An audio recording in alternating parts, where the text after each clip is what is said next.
கவனிங்க, பாருங்க. கர்த்தருடைய கையில எப்பவுமே ஒரு லிஸ்ட் எப்பவுமே கர்த்தர் கையில வச்சிருப்பார். நீங்க பாத்தீங்க அப்படின்னா, இந்த தீர்க்கதரிசி சொல்லுவானே, நான் மட்டும்தான் இருக்கிறேன் அப்படின்னு சொல்லும்போது ஆண்டவர் சொல்றாரு, ஏண்டா நீ மட்டும் இருக்கின்ற, பாகாலுக்கு முன்பாக முழங்கால் படிக்கிறத 7000 பேரை வாச்சது இல்லையா? 7000 பேரை நான் வச்சிருக்கிறேன்னு ஆண்டவர் சொல்றாரு. அவன் மட்டும் சொல்ல, நான் ஒருத்தன் தான் பக்தி விரைக்கமா வாழ்ந்தேன், நான் ஒருத்தன் தான் நீதிமான் அப்படின்னு சொல்லும்போது ஆண்டவர் சொல்றாரு, நீ மட்டும் நீதிமான் கிடையாது, பாகாலுக்கு முன்பாக முழங்கால் படிக்கிறாத 7000 பேர் இருக்காங்கப்பா அப்படின்னு சொல்லுவாரு. அப்புறம் நீங்க தேசத்துல எல்லாம் ஆண்டவர் அந்த அழிக்க சொல்லும் போது அழிக்கிற தூதனை பார்த்து மட்டும் சொல்வாரு, எப்பா இல்ல அந்த தேசத்திற்காக பெருமூச்சு விட்டு அழுகிறவர்களுடைய நெற்றியில அடையாளம் போட்டு, அந்த தேசமே பாவத்தினால நிறைஞ்சிருந்தாலும் அந்த ஒரு கூட்டம் மட்டும் அந்த தேசத்திற்காக பரிந்து பேசிட்டு இருக்கும். அப்ப எப்பவுமே இந்த சென்னை பட்டணத்தை எடுத்து பார்த்தீங்கன்னாலும் இங்க ஆண்டவருடைய கையில ஒரு பெரிய லிஸ்ட் இருக்கு. நான் சொல்றேன், இந்த யூத் கன்வென்ஷனுக்கு வந்த எல்லாருடைய பேரும் யாருடைய லிஸ்ட்ல இருக்குது? நம்பி சொல்லுங்க, நம்புறீங்களா இல்லையா? நான் நம்புறேன், அவருடைய லிஸ்ட்ல ஃபர்ஸ்ட் பேர் என் பேர் தான் இருக்கு. நான் என்ன நினைச்சேன்னா, நீங்க என்ன சொல்லுவீங்க அப்படின்னா, இல்ல பாஸ்டர் என் பேர் தான் ஃபர்ஸ்ட்ல இருக்குன்னு சொல்லுவீங்கன்னு நினைச்சேன். நானா தான் அப்படிதான் சொல்லியிருப்பேன். அவருடைய கையில இல்லை, அவருடைய கையில ஒரு லிஸ்ட் இருக்கு, அதுல உங்க பேர் இருக்கு. மகன், உன் பேரை அதுல கட் பண்ணி தூக்கி போட்டுட்டு ஒன்னை விட இன்னொரு நல்லவனை தூக்கி அதுல ஜாயின் பண்றதுக்கு ஆண்டவர் பெரிய நேரம் ஆகாது.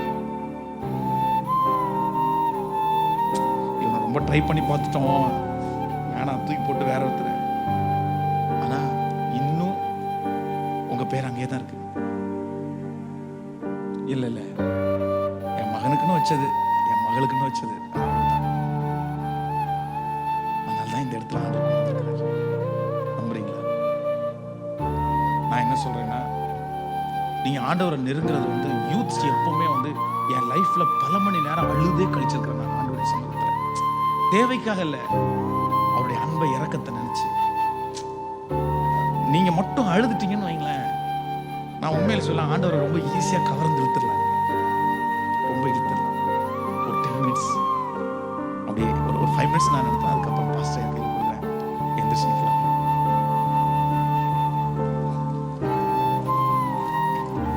ஒரு சத்தம் கூட, வேற எந்த சத்தம் இல்லாம முடிஞ்சா கையை மட்டும் மேல உயர்த்தி. இந்த கையை மேல உயர்த்துறதுக்கு எதுக்கு அடையாளம்னா, உமக்கு நான் அடிமை ஆண்டவரேன்னு சொல்றதுதான் இந்த கை அடையாளம். ஆண்டவர் உங்க கூட பேசி இருப்பாரே, ஆனால்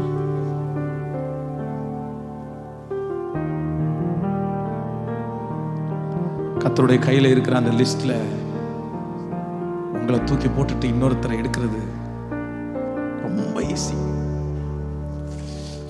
உங்களை விட பல நீதிமான்கள் வெளியே நின்றுட்டு இருக்கிறாங்க. உங்களை விட நிறைய நல்லவங்க வெளியே நின்றுட்டு இருக்காங்க. ஆனா என்னமோ நீங்க ஜெபிச்ச அந்த ஒரு ஜெபம், என்னைக்கோ ஒரு நாள் பாஸ்டர் பேசின அந்த செய்தியை கேட்டு நீ எனக்கு தான் அப்படின்னு சொல்லி, ஆண்டவரே எனக்கு தான் பேசுனீங்கன்னு சொன்ன அந்த ஒரு வார்த்தையை கேட்டு ஆண்டவர் உங்க பேரை அந்த லிஸ்ட்ல கொண்டு வந்துட்டாரு. உங்க அம்மா உங்களுக்காக ஜெபிச்ச ஜெபம், உங்க அப்பா உங்களுக்காக வடிச்ச கண்ணீர், அந்த லிஸ்ட்ல உங்க பேரை ஐசப்பா கொண்டு வந்துட்டாரு. இல்ல காலேஜ் ஸ்கூல்ல ஏதோ ஒண்ணு ஆண்டவருடைய பிள்ளை நானு அப்படின்னு சொல்லி அதை ஏதோ ஒண்ணு வெறுத்ததுனால ஆண்டவர் உன் மேல பிரியப்பட்டு, ச்சே இவன் என் புள்ளடா அப்படின்னு சொல்லிட்டு உன்னுடைய பேரை அந்த லிஸ்ட்ல கர்த்தர் இயேசுவை கொண்டு வந்துட்டாரு.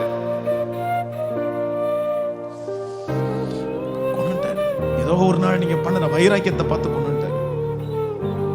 ஆனா இன்னைக்கு சர்ச்சில் தான் நீங்க இருக்கீங்க, ஆனா அவருடைய லிஸ்ட்ல சரியான ஒரு நபரா இருக்கீங்களான்னு கேட்டா நிறைய பேருடைய வாழ்க்கையில இன்னும் சர்ச்சில் பெருக்குறீங்க, கூட்டுறீங்க, வேலை செய்றீங்க, எல்லாமே பண்றீங்க. ஆனா சர்ச்சில் உள்ள லிஸ்ட்ல இருக்கிற தம்பி, நீ மக சர்ச்சில் உள்ள லிஸ்ட்ல உன் பேர் இருக்குது,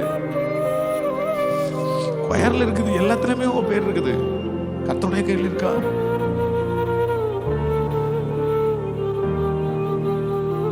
உன்னை எல்லாருமே நம்புறாங்க, உன்னை எல்லாருமே நம்புறாங்க. உங்க அம்மா உன்னை ரொம்ப நம்புறாங்க, உங்க அப்பா உன்னை ரொம்ப நம்புறாங்க, எல்லாருமே உன்னை நம்புறாங்க. நான் கேட்கிறேன், ஏசப்பா உன்னை நம்ப முடியுமா?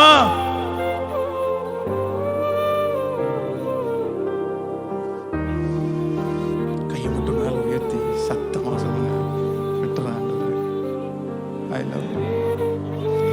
அழுது கொண்டே சொல்லுங்க, ஐ love you, I love you, I love you, I love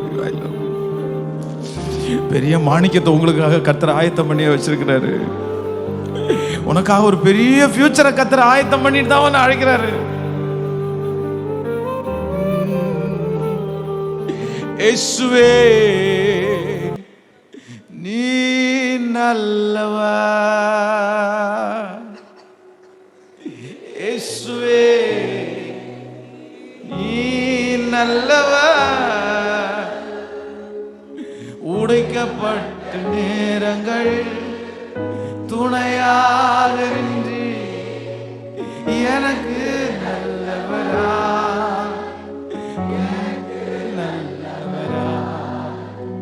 ரொம்ப நல்லவரா இருப்பவரே.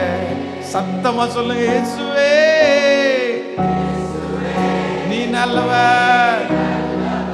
இன்னும் கொஞ்சம் சத்தத்தை உயர்த்தி சொல்லுங்க. மகள அழுது கொண்டே தூக்கி எறிய பாட்டை வேண்டும் என்று சொல்லி சேர்த்து கொண்ட நல்ல நேசரே,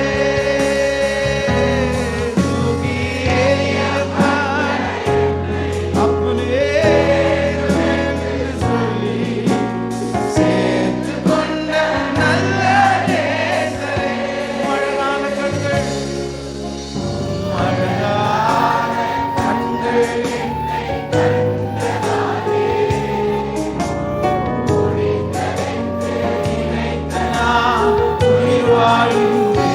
அழுது கொண்டே கண்கள் என்னை முடிந்தது என்று நினைத்தனா. சொல்லுங்க, யாரும் அறியாத, யாரும் அறியாத நன்றாய். திரும்ப திரும்ப சொல்லுங்க, யாரும் யாரும் அறியாத,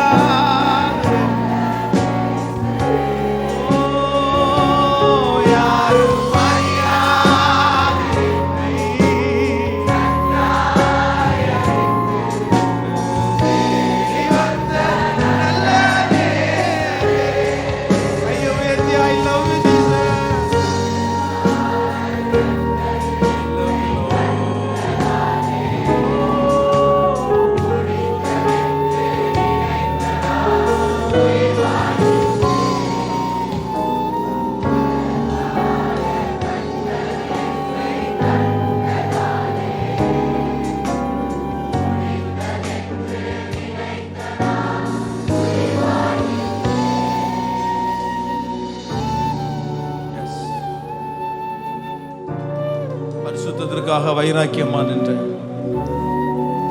ஆண்டவருடைய சித்தத்திற்காக வைராக்கியமாய் நின்ற யோசேப்பு சீட்டே இல்லாத இடத்துல அவனுக்காக ஒரு பதவியை ஆயத்தப்படுத்தினவர் தான் நம்முடைய தெய்வம். மக சிஸ்டர், ஆண்டவர் வேற எதையுமே கேட்கல உங்ககிட்ட, ஒன்று மட்டும் தான் கேட்கிறாரு. நான் உனக்காக எல்லாத்தையும் செய்வேன் மக, உனக்காக எல்லாத்தையுமே செய்வேன், எல்லாமே செய்வேன், எல்லாமே செய்வேன். உன் சூழ்நிலையை தலைகளா மாத்துறதுக்கு அவரால் முடியுமா? உங்களுக்கு ஒரு பெஸ்ட் லைஃப் அமைக்க கொடுக்கிறது கர்த்தரால முடியுமா? ஆமென் சொல்றாங்க, கையை மேல உயர்த்தி. எஸ். உங்களுக்கு பெரிய ஒரு ஜாப்ல உங்களுக்கு ஒரு வருமானத்தை கொடுக்க கர்த்தரால முடியுமா? உங்க பேரை பெருமைப்படுத்துறதுக்கு ஆண்டவரால முடியுமா? உன் குடும்பத்துல உன்னை மட்டும் தூக்கி நிறுத்தி சத்துருக்களுக்கு முன்பாக உனக்கு ஒரு பந்தியை ஆயத்தப்படுத்துறதுக்கு கர்த்தரால முடியுமா? கர்த்தரால முடியும் மகா, முடியும். உன் இருதயத்தினுடைய உடைவை காயத்தை கட்டுறதுக்கு அவரால முடியும். பரிசுத்தமா வாழ்றதுக்கு உன் மனசு துடிக்குது இல்ல, அதை சரி செய்யறதுக்கு அவரால முடியும்.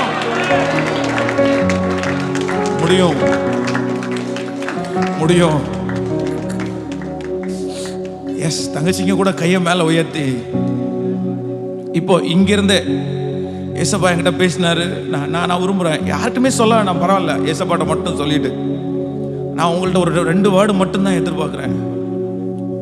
சாரிப்பா, ஸ்டில் ஐ லவ் யூ பா. இந்த 2 வேர்டு மட்டும்தான். எஸ், நீங்க எத்தனை டைம் சொல்ல முடியுமோ சொல்லுங்க, மனசு திருப்தி வர வரைக்கும். ஐ லவ் யூ so much. அப்படி யாரையும் பார்க்க வேண்டாம், நீ எவ்வளவு சத்தத்தை உயர்த்தி ஏசப்பாவுடைய இருதயத்தை கவர்ந்துக்கணுமோ அந்த அளவுக்கு. சாரி பா, I love you, still I love you பா, I love you so much, I love you, I love you, I love you Jesus, I love you. Sorry sorry, very sorry பா, உங்களை துக்கப்படுத்திட்டேன் சாரி, உங்களை கஷ்டப்படுத்திட்டேன் sorry, உங்களை திரும்ப சிலுவையில் அரைஞ்சிட்டேன் sorry, நீங்க இவ்வளவு எனக்கு செஞ்சு உங்களை தேடாம போயிட்டேன் சாரி, எல்லாத்துக்கும் sorry, still I love you. அதான் பேதுருவை பார்த்து ஆண்டவர் சொல்றது போல கேட்கிறோம், ஐ love you, I love you so much. சொல்லிட்டேன் இந்த வரியை மட்டும், அந்த தூக்கி எறியப்பட்ட என்ன வேணும்னு சொல்லி கூப்பிட்டவர் அவர் ஒருத்தர் மட்டும்தான். உன்னை எப்ப ரிஜெக்ட் பண்ணலான்னு இந்த உலகம் காத்துட்டு இருக்குது, உன்னை எப்ப தூக்கி போடலான்னு இந்த உலகம் உன்னை காத்துட்டு இருக்குது. ஆனா ஒரே ஒருத்தர் மட்டும் உன் மேல அன்பு வச்சு, இல்ல இல்ல என் மகன் எனக்கு வேணும், என் மகள் எனக்கு வேணும்னு இன்னும் அன்பு செலுத்துறாருல. பிசாசு உன்னை எப்ப கெடுக்கலாம், எப்ப வஞ்சிக்கலாம், எப்ப இவனை அழிக்கலான்னு காத்துட்டு இருக்கும் போது உனக்காக பரிந்து பேசுகிற ஒரு இயேசு இன்னைக்கு எவ்வளவு வேலை இருந்து உன்னை இந்த இடத்துல கூட்டிட்டு வந்திருக்கிறாருல்ல. அவர் எவ்வளவு நல்லவர். உனக்கு இந்த மீட்டிங் வர்றதுக்கு பிளானே இல்லை மகன், பிளானே இல்லை. ஆனா கர்த்தர் ஏற்கனவே முன்குறிச்சிட்டாரு, என் மகளை கொண்டு போவேன், என் மகனை கொண்டு போவேன், என் மகன்கிட்ட பேசுவேன், என் மகள்கிட்ட பேசுவேன், அவளை குறித்து பெரிய வச்சிருக்கிற நோக்கத்தை நிறைவேற்றுவேன்.